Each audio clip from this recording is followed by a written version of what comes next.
아멘.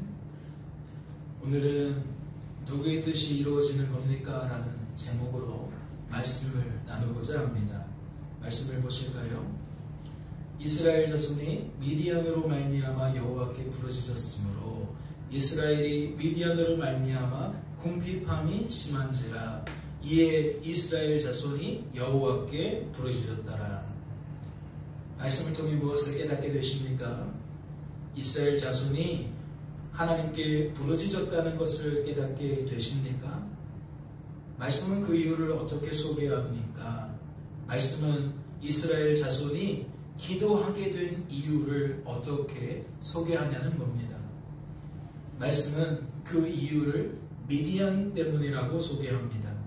다시 말해 미디안 때문에 궁핍함이 심하게 되어서 하나님께 기도하게 되었다는 거죠. 그렇다면 묻지 않을 수가 없습니다. 이스라엘 자손은 왜, 어째서 미디안 때문에 궁핍하게 되었을까요? 어째서 이스라엘 자손은 미디안 때문에 주어진 삶 속에서 그러한 고통을 당할 수밖에 없었냐는 겁니다. 말씀을 보실까요? 이스라엘 자손이 또 여호와의 목전에 악을 행하였으므로 여호와께서 7년 동안 그들을 미디안의 손에 넘겨주시니 미디안의 손이 이스라엘을 이긴지라. 이스라엘 자손의 미디안으로 말미암아 산에서 웅덩이와 굴과 산성을 자기들을 위하여 만들었으며 이스라엘이 파종한 때면 미디안과 아말렉과 동방 사람들이 치러 올라와서 진을 치고 가사에 이르도록 토지 소산을 멸하여 이스라엘 가운데에 먹을 것을 남겨두지 아니하며 양이나 소나 나귀도 남기지 아니하니 이는 그들이 그들의 짐승과 장막을 가지고 올라와 메뚜기 떼같이 많이 들어오니 그 사람과 낙타가 무수함이라. 그들이 그 땅에 들어와 멸하려 하니 이스라엘이 미디안으로 말미암아 궁핍함이 심한지라. 이에 이스라엘 자손이 여호와께 부르짖었더라. 말씀을 통해 무엇을 깨닫게 되십니까? 그 이유가 무엇인지 발견케 되셨습니까? 저는 이스라엘 자손이 하나님 때문에 고통당하게 되었다는 것을 발견케 되었습니다. 저는 이스라엘 자손이 하나님 때문에 궁핍함이 심하게 되었다는 것을 깨닫게 되었다는 거죠. 말씀을 볼까요? 이스라엘 자손이 또 여호와의 목전에 악을 행하였으므로 여호와께서 7년 동안 그들을 미디안의 손에 넘겨주시니 미디안의 손이 이스라엘을 이긴지라. 그들이 누구예요? 이스라엘이죠. 말씀은 이스라엘이 미디안 때문에 고통받게 된 이유를 어떻게 소개합니까? 하나님께서 넘겨주셨기 때문이라고 소개해요.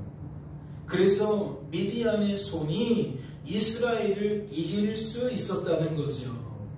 이 모든 결과를 누가 만들어냈느냐? 하나님이 만들어냈다는 겁니다. 이어지는 말씀도 볼까요? 이스라엘 자손이 미디안으로 말미암아 산에서 웅덩이와 굴과 산성을 자기들을 위하여 만들었으며. 그렇다면 그 결과는 무엇입니까? 말씀은 그 결과를 어떻게 소개하냐는 거예요.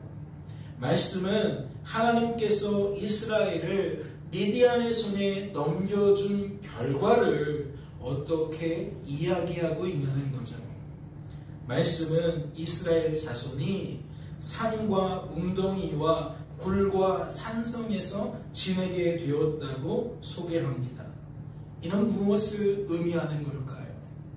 이스라엘 자손이 산과 웅덩이와 굴과 산성에서 지내게 되었다는 것은 무엇을 이야기하냐는 겁니다.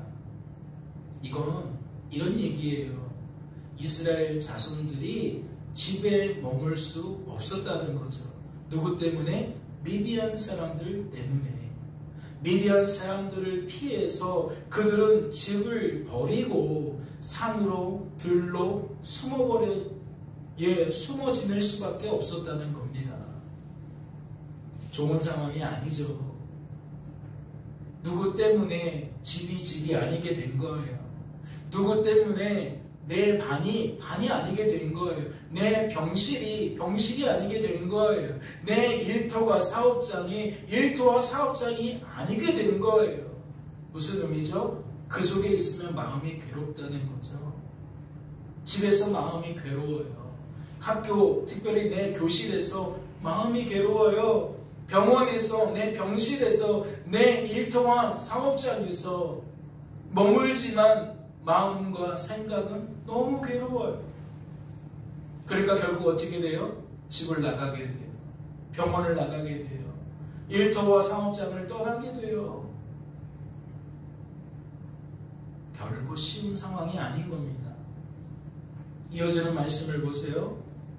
이스라엘이 파종한 때면 미디안과 아말렉과 동방 사람들이 치러 올라와서 뭐하고 있어요? 진을 치고 가사에 이르도록 토지 소산을 멸하여 이스라엘 가운데에 먹을 것을 남겨두지 않아요.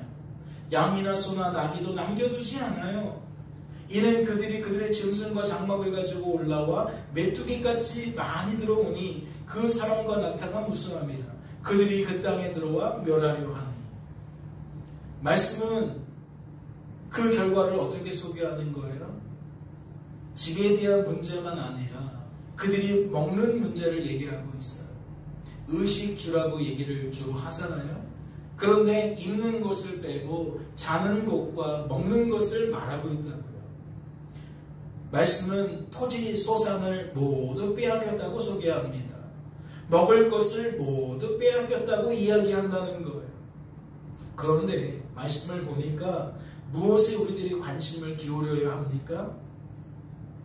그들의 의도가 이스라엘 자손의 멸절로 소개되고 있다는 거예요.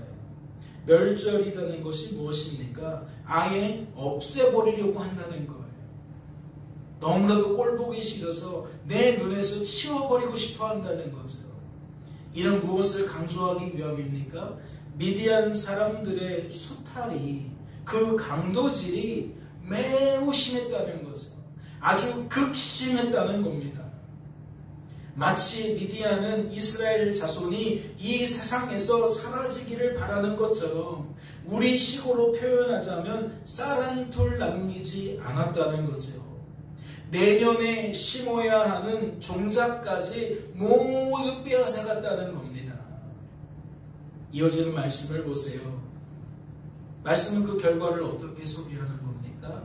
이스라엘이 미디안으로 말미암아 궁핍함이 심했다고 소개하는 겁니다.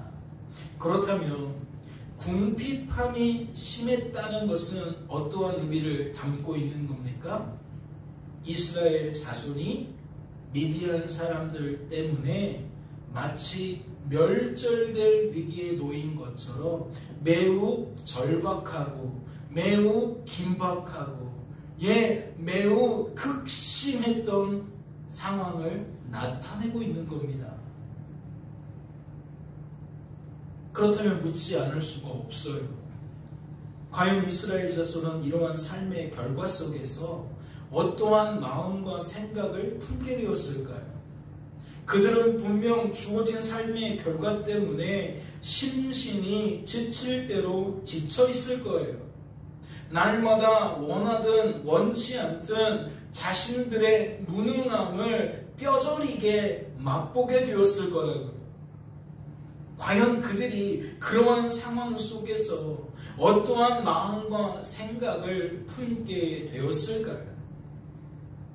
말씀은 그 단서를 이렇게 소개합니다. 이에 이스라엘 자손이 여호와께 부르짖었더라. 여러분, 이 말씀은 어떤 의미를 담고 있는 겁니까?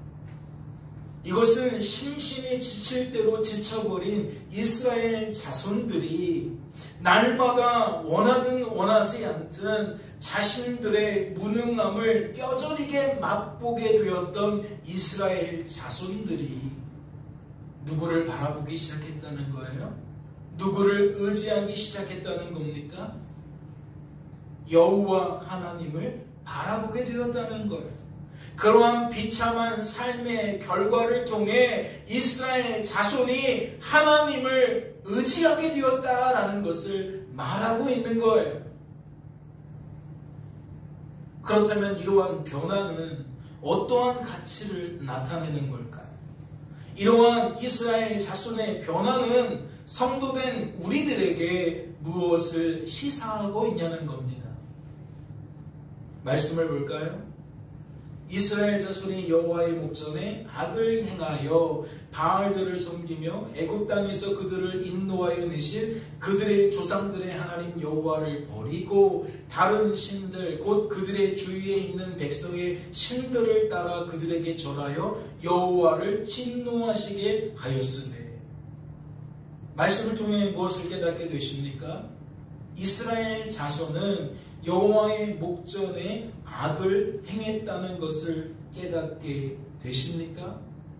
이는 어떠한 의미라고 소개되어지고 있습니까? 이는 이스라엘 자손이 그들의 하나님 여호와를 버렸다는 것이고 이방 신들을 따라 그들에게 절했다는 것입니다. 이는 무엇을 의미하죠? 교회 다니는 성도들이 하나님은 까맣게 잊어버린 채 일주일 동안 생활할 때에는 하나님 믿지 않는 사람들처럼 생각하고 살아갔다는 거예요. 마음을 들여다보니까 교회 다니지 않는 또래들과 다를 게 없어요. 초등학생이면 초등학생으로 구별이 안 돼요. 중학생이면 중학생으로, 고등학생이면 고등학생으로, 대학이면 대학으로, 사회초년생이면 사회초년생으로, 애기 엄마면 애기 아빠면 애기 엄마대로 아빠대로. 나이 지긋한 경로당에서도 마찬가지겠죠. 즉 내 위치에서 하나님 알지 못하는 사람과 별반 다를 게 없는 거예요. 그들이 자랑하는 것을 나도 자랑하고 있고 그들이 바라보고 관심 가지는 것을 나도 역시 바라보고 관심 가지고 있고 그들이 의지하고 있는 것을 나도 똑같이 의지하고 있는 거예요. 그러면서 누구를 놓쳐요? 하나님을 놓쳐요. 믿지 않는 사람들과 너무나도 닮아있는 삶을 살아가고 있는 거죠. 하나님을 놓쳐요. 하나님을 잊어요. 그러니까 말씀은 어떻게 설명하는 거예요? 우리가 하나님을 버렸다라고 소개하는 거예요. 예배 시간에는 하나님을 붙들고 있다가 저 문을 나갈 때 예수님을 버렸다는 거예요. 하나님을 버렸다는 거예요. 학교에는 하나님이 들어오시지 못하게 했다는 겁니다. 일정한 사업장에는 하나님이 들어오시지 못하게 했다는 거예요. 그래서 하나님의 어떻게 반응이 되었다? 진노로 반응하게 되었다. 진노로 반응하게 되었다. 그렇다면 이것은 무엇을 강증하는 겁니까? 우상 숭배에 빠진 이스라엘 자손의 마음과 생각은 하나님보다 하나님이 아닌 것들로 가득하게 채워져 있었다는 것을 강증하는 거예요. 다시 말해 우상 숭배에 빠진 이스라엘 자손의 시선은 하나님 대신 하나님이 아닌 것들을 향해 고정되어 있었다는 것을 방증한다는 거죠. 그렇다면 말씀을 보세요. 이스라엘 자손이 또 여호와의 목전에 악을 행했다라고 되어 있어요. 그렇다면 이 말씀이 의미하는 바가 무엇일까요? 이스라엘 자손의 마음과 생각은 또다시 어떠한 상태가 되었다? 그 속에 하나님이 없고 하나님이 아닌 것들로 가득하게 채워지게 되었다라는 거예요. 이스라엘 자손의 시선은 또다시 하나님은 없고 하나님이 아닌 것들을 향해 고정되어 있었다는 거죠. 대표적인 게 뭐예요? 물질이죠. 건강이죠. 사랑이죠. 하나님의 빈자리를 결국 우리가 하나님이 아닌 것들로 채운다는 거예요.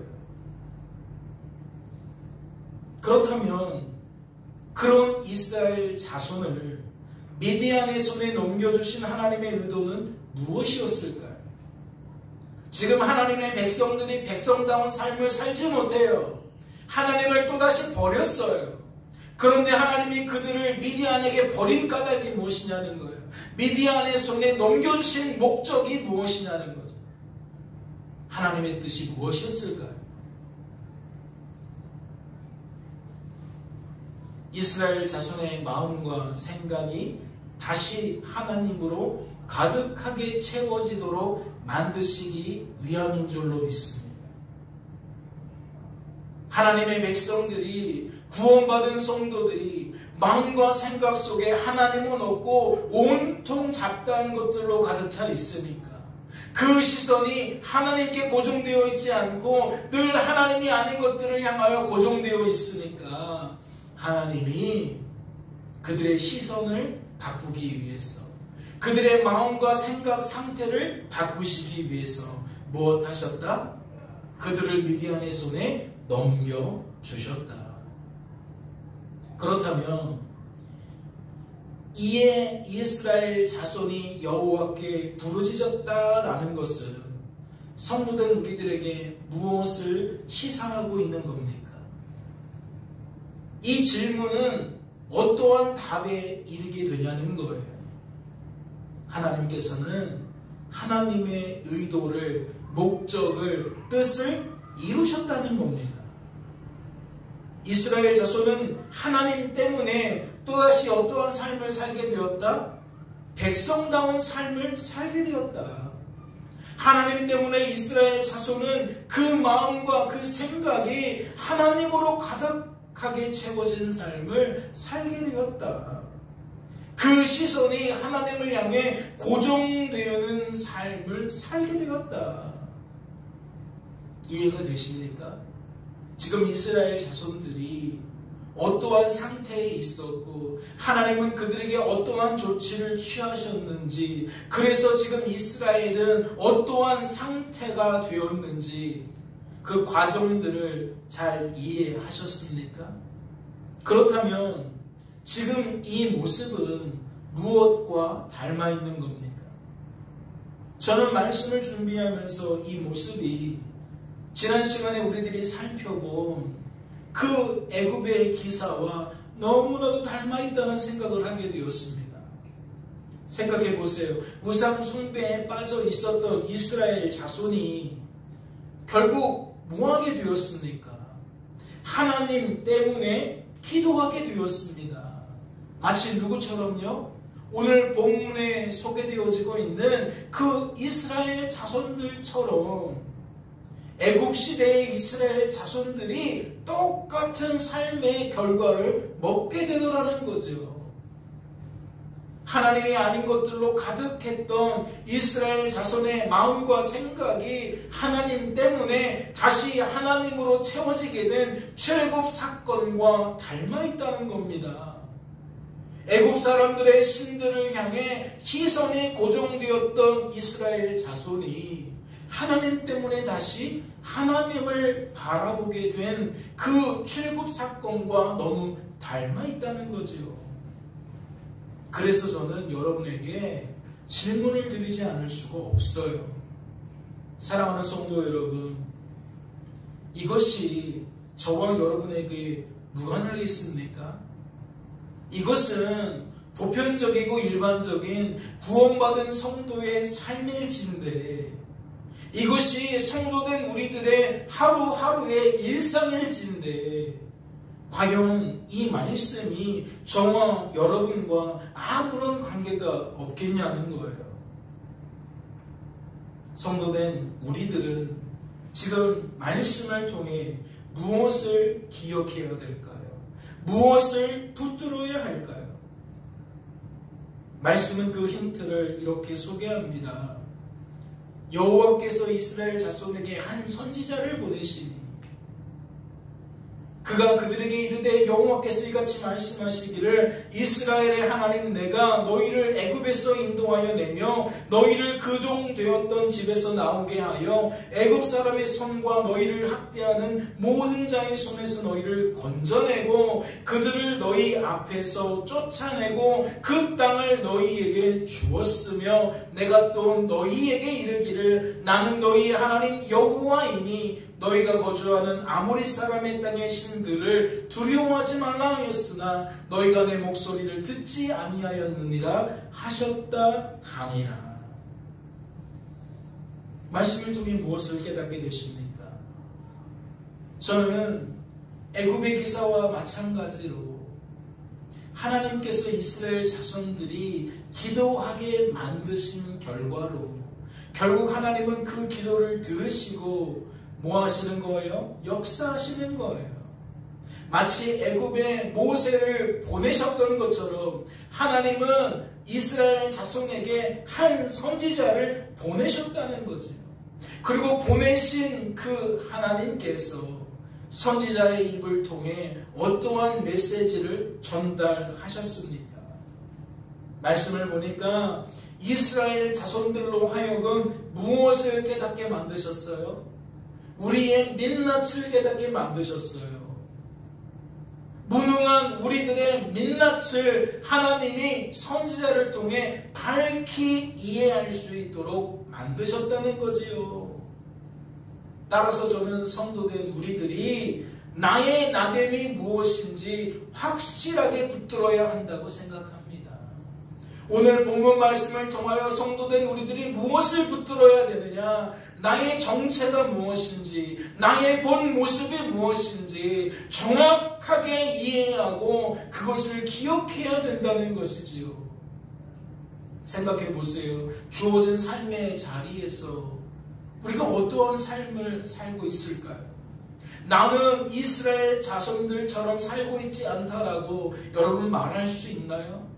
나의 마음과 생각은 늘 하나님께 향해 있다고, 그분으로 채워져 있다고 여러분 말할 수 있나요? 여러분이 공부를 하든 일을 하든 마음은 항상 하나님께 있다고, 여러분의 시선은 하나님께 있다고 말할 수 있나요? 만약 우리들이 그러한 삶을 살고 있다면 무엇이 다를까요? 이 입술을 통해 나오는 말이 다를 거예요. 공부를 해도 그 공부하는 내 마음속에 어떠한 입술의 열매가 맺혀요? 하나님이 도와주신 것을 늘 고백하면서 하는 거지. 일도 마찬가지예요. 병원에서 치료받는 것도 마찬가지예요. 범사에 우리는 우리의 입술로 하나님이 하신 일을 하나님이 하셨다라고 말할 거예요. 그런데 우리의 마음이, 우리의 생각이 하나님으로 채워져 있지 않다면, 우리의 시선이 하나님께 고정되어 있지 않다면 마치 내가 하는 것처럼 여기겠죠. 사람이 할 수 있는 것처럼 여기겠죠. 즉 우리들은 우리들의 입술로 우리들의 한계가 무엇인지, 우리들의 본 모습이 무엇인지 드러내며 살 수밖에 없다는 거예요.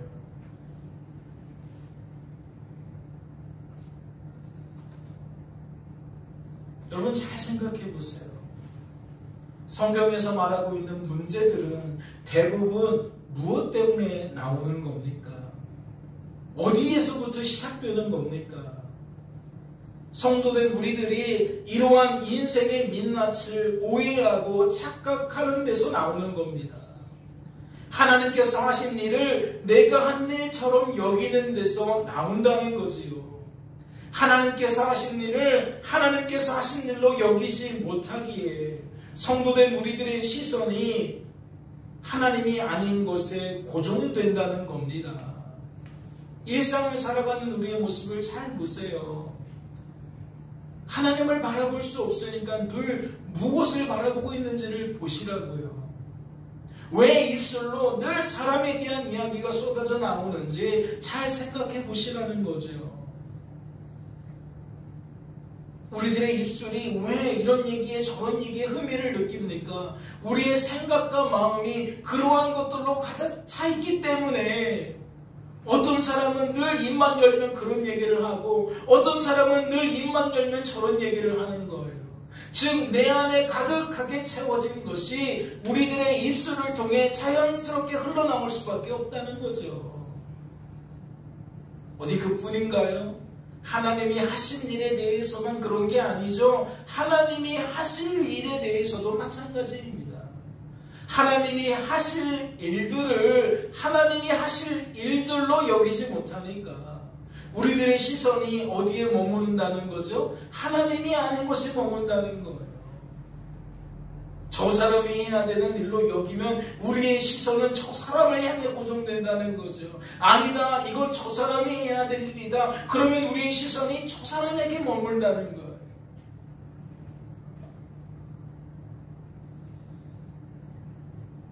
말씀을 보세요. 우리는 수많은 사람들처럼 하나님의 말씀을 혼잡하게 하지 아니하고 곧 순전함으로 하나님께 받은 것 같이 하나님 앞에서와 그리스도 안에서 말하노라. 우리가 무슨 일이든지 우리에게서 난 것 같이 스스로 만족할 것이 아니니 우리의 만족은 오직 하나님으로부터 나느니라. 여러분, 이 말씀의 의미가 무엇입니까? 성도된 우리들이 하나님께서 하신 일을 하나님께 하신 일로 여기지 못해서 늘 혼잡하게 말한다는 거예요. 하나님께서 하신 일로 여기게 되면 하나님께 받은 것 같이 말할 것이고, 우리의 시선이 하나님께 고정되어 있다면 하나님 앞에서 말하게 될 것인데, 즉 그리스도 안에서 복음 안에서 말하게 될 것인데, 우리의 시선이, 우리의 마음과 생각이 엉뚱한 것으로 가득 차 버렸기 때문에 혼잡하게 말하게 된다는 거죠. 하나님께서 하실 일을 하실 일로 여기지 못하니까 여전히 수많은 상도들이 혼잡하게 말할 수밖에 없다는 거예요. 마치 우리들이 해내야 되는 일인 것처럼, 저 사람이 해내야 되는 것처럼, 내가 해내야 되는 것처럼 하나님을 까맣게 잊어버린 채 우리들만 주목하며 산다는 것이죠. 그러니 무엇을 기억해야 된다? 나의 나됨이 무엇인지 제대로 깨닫고 그것을 인정하고 입술로 고백하며 늘 나의 나됨을 기억해야 된다. 이것을 오해하고 착각해버리는 순간 우리들은 어떠한 삶을 살 수밖에 없다? 이스라엘 자손들처럼 여호와의 목전에 악을 행하며 살아갈 수밖에 없다. 또한 저는 오늘 말씀을 통해 하나님께서 이스라엘 자손들에게 하나님은 인생의 주관자요 구원자라는 것을 가르쳐 주신 것을 통해 나의 나됨뿐만 아니라 하나님의 하나님 되심도 확실하게 붙들고 살아야 한다고 생각합니다. 다시 말해, 이 또한 우리들은 잊어버리지 말고 항상 기억해야 한다는 것이지요. 잘 생각해 보세요. 내가 또 너희에게 이르기를 나는 너희의 하나님 여호와니 너희가 거주하는 아무리 사람의 땅의 신들을 두려워하지 말라 하였으나 너희가 내 목소리를 듣지 아니하였느니라. 이스라엘 자손이 두려워한 이유가 무엇일까요? 아무리 사람의 땅의 신들을 두려워한 이유가 무엇이겠냐? 아무리 사람의 땅의 신들을 두려워했다는 것은 아무리 사람들을 두려워했다는 얘기고, 아무리 사람들처럼 내가 살지 않으면 내가 안 될 것 같은 마음에 사로잡혀서 산다는 얘기예요. 무슨 얘기죠? 내가 학생이라면 교회 다니지 않는 친구처럼 공부하지 않으면 나는 이 세상에서 성공할 수 없다고 내 머릿속에 딱 단정되어진다는 거죠. 나는 쟤들처럼 학원을 다녀야 되고, 나는 쟤들처럼 공부를 해야 되고, 나는 쟤들처럼 저런 자격증을 가져야 되고, 나는 쟤들처럼 세상 아이들이 만들어 놓은 그 방법대로 내가 하지 않으면 나는 이 세상에서 존재할 수 없는 것처럼, 실패할 수밖에 없는 것처럼 뭐 하는 거예요? 두려워하는 거예요. 여러분, 오해하지 마세요. 제가 자꾸 학생들에 대한 비유를 드니까 나는 상관없다고 여기시면 안 돼요. 여러분이 직장 생활하시면서, 가게를 운영하시면서 왜 주변에 있는 사람들에게 여러분 따라갑니까? 왜 그러한 법칙대로 여러분 운영하려고 하십니까? 그렇게 하지 않으면 내가 망할 수밖에 없다라는 그 기정사실을 여러분들이 받아들이는 거 아닙니까?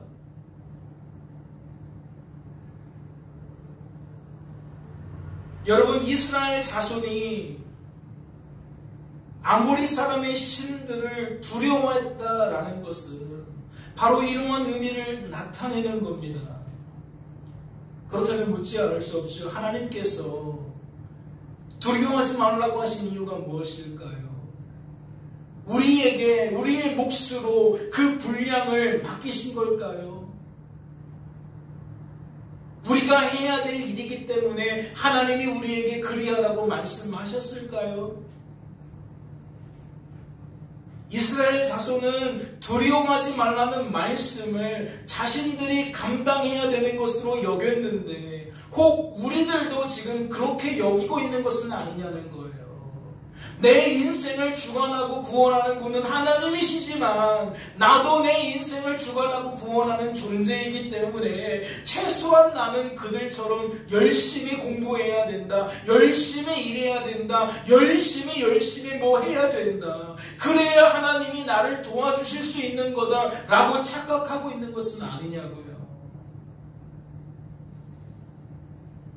여러분, 이스라엘 자손은 자신들이 아모리 사람들을 상대해야 된다고 여겼어요. 스스로 그리할 수 없는 인생이 그리하려고 할 때에 결과는 무엇일 수밖에 없습니까? 더 내 민낯을 드러낼 수밖에 없는 거예요. 더욱 큰 오해에 사로잡힐 수밖에 없고 더욱 큰 착각에 빠져버릴 수밖에 없다는 거죠. 그래서 이스라엘 자손은 한참 헤매게 되는 겁니다. 성도도 아니고 세상 사람도 아니고 그 중간지대에 머물면서 더 큰 혼란을 경험하며 살아갈 수밖에 없다는 거지요. 하지만 잘 생각해 보세요.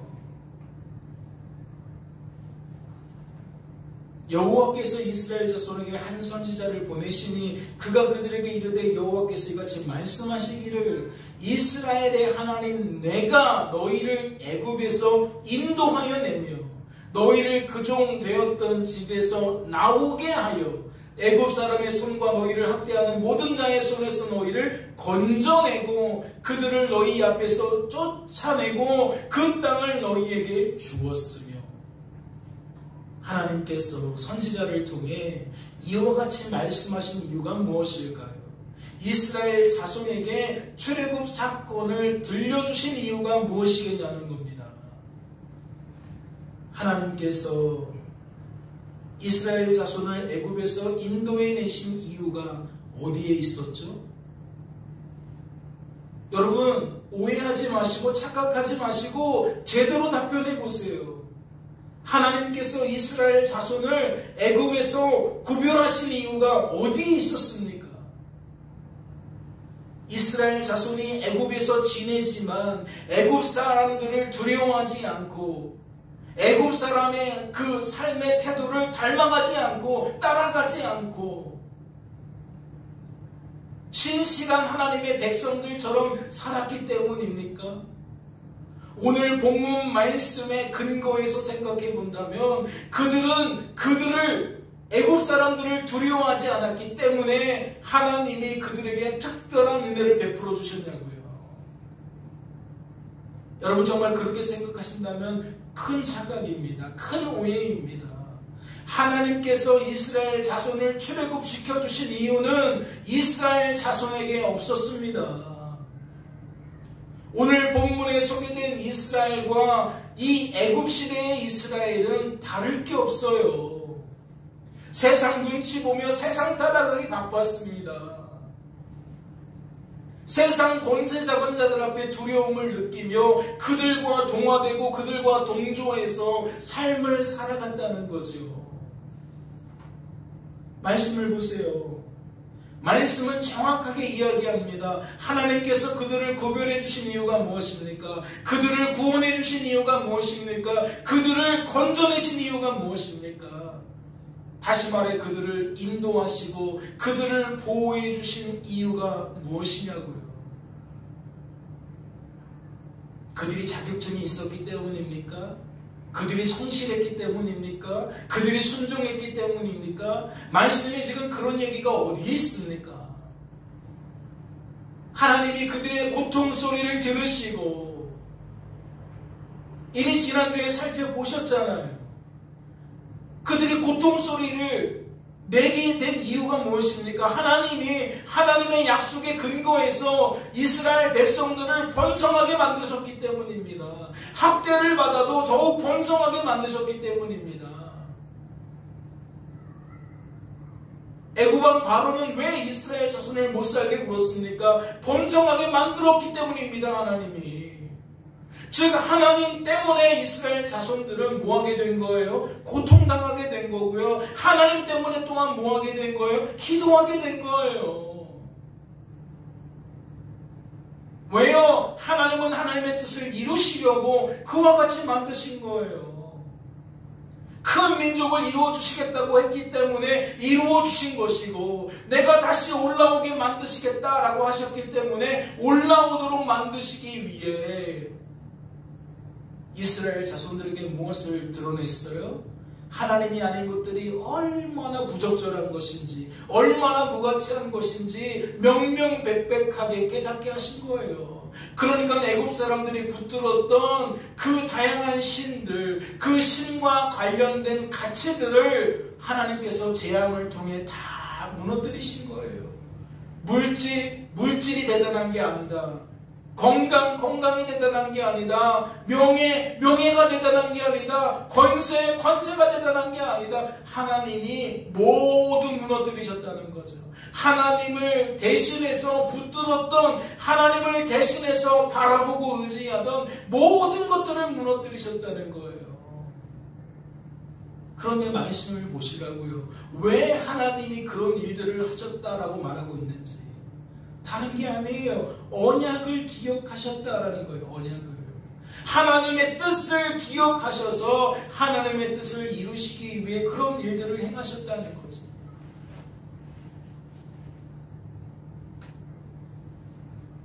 그럼 다시 묻겠습니다. 하나님께서 한 선지자를 보내셔서 우상 숭배에 빠져 있었던 이스라엘 자손에게 출애굽 사건에 대하여 말씀 듣게 하신 이유가 무엇이겠습니까?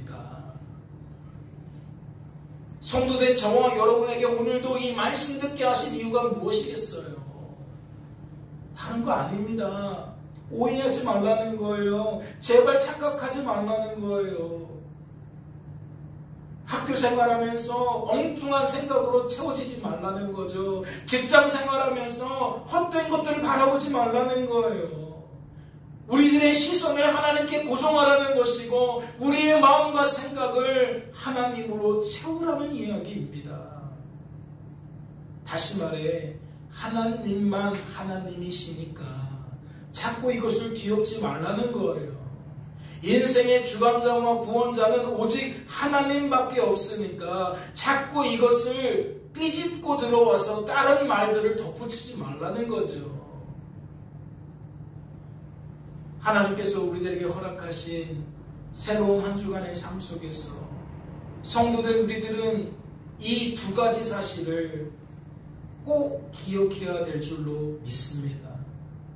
아니, 오늘 본문 말씀에 드러난 것처럼 설령 우리들이 또다시 잊어버린다 할지라도 이 두 가지 사실을 다시금 기억하게 만들어 주실 하나님을 더욱 기대해야 될 줄로 믿습니다.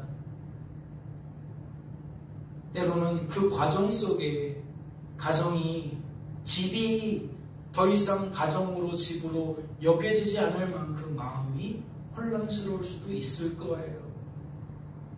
병실이 그러한 역할을 감당할지도 모릅니다.